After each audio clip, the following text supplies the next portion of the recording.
Iran fires back, saying the Pentagon tape of a showdown between its boats and the U.S. Navy in the Persian Gulf is fabricated. That tape shows a couple of little power boats approaching the USS Hopper and circling in its wake. The Navy almost opened fire, almost blew those boats out of the water after its crew received a message from the Iranians saying, "You are about to explode." Catherine Herridge is live at the Pentagon for us now. Catherine, this new tape released this morning, what's significant about the differences between this one and the version of it that first came out?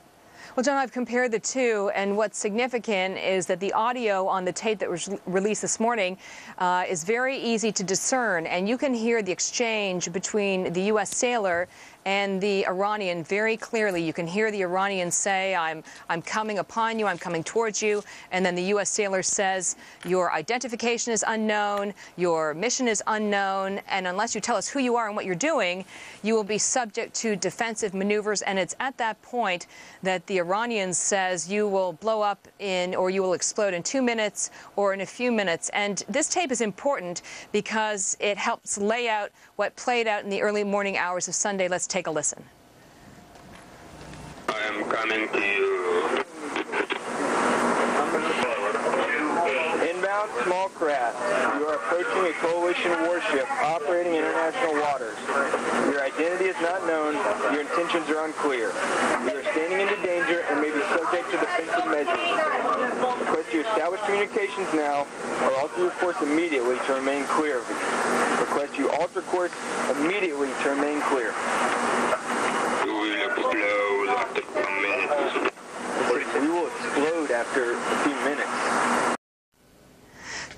So clearly, once you hear this audio and you see the videotape, it's very hard to accept Iran's position that this was ordinary interaction between the two, John. So what are the Iranians saying? This seems to be, escalating into a battle of words as much as anything.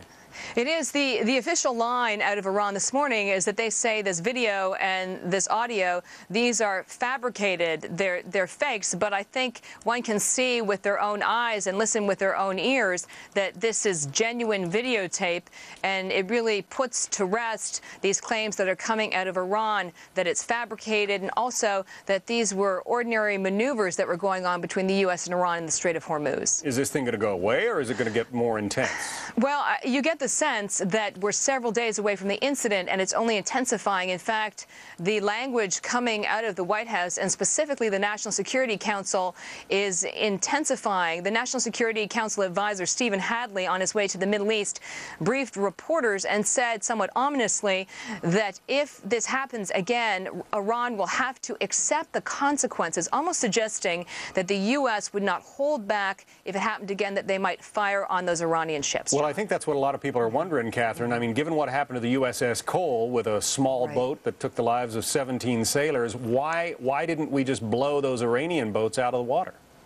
That would really be a question for the sailors. I'm just surmising here, but when you think about where they were in the Strait of Hormuz, this is one of the most strategic waterways in the world, let alone the Persian Gulf. This is the main access where 20 to 25% of the region's crude oil passes. So when the Iranians took this step, I think those sailors must have understood at some level that it may have been an attempt to goad them into some action, because Iran in many ways was saying, don't forget that we really have our finger on the spigot here of a quarter of the crude oil that is coming out of the region.